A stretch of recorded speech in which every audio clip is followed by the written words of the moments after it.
आमच्या उल्हास माझा न्यूज चॅनलला सबस्क्राईब करा, बेल आयकॉन दाबा आणि पहा उल्हास माझाच्या बातम्या सर्वात आधी आपल्या मोबाईल स्क्रीनवर.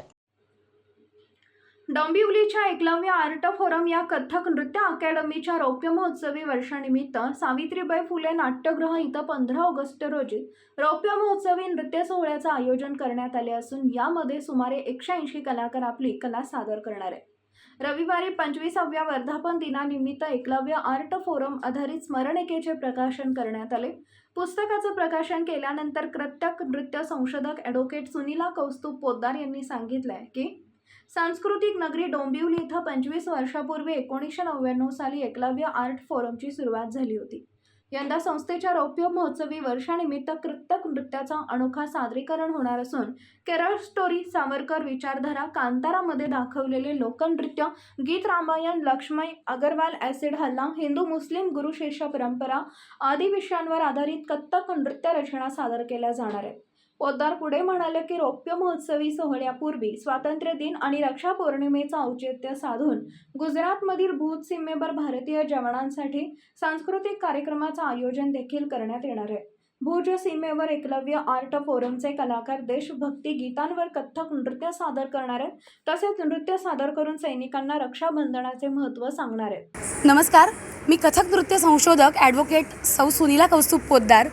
एकलव्य आर्ट फोरमचं हे रौप्य महोत्सवी वर्ष, त्यानिमित्ताने कथक नृत्य संशोधक म्हणून माझ्या मनात एक वेगळीच धारणा होती. गेल्या 25 वर्षातल्या अशा कलाकृती ज्यांनी आम्हाला वेगळी ओळख दिली, कांतारा, केरळ स्टोरी, गीत रामायण, सावरकर विचारधारा, या सगळ्यांना एकत्र बांधायचा एक मानस होता.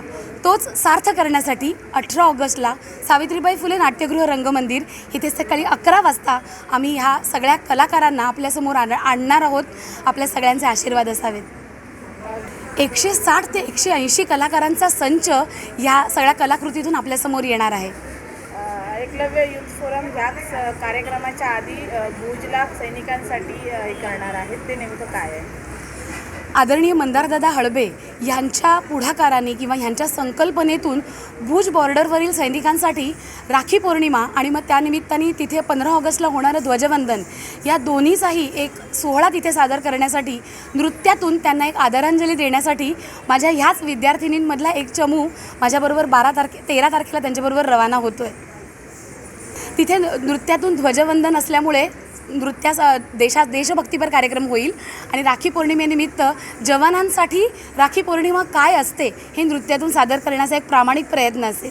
आमच्या उल्हास माझा न्यूज चॅनलला सबस्क्राईब करा, बेल आयकॉन दाबा आणि पहा उल्हास माझाच्या बातम्या सर्वात आधी आपल्या मोबाईल स्क्रीनवर.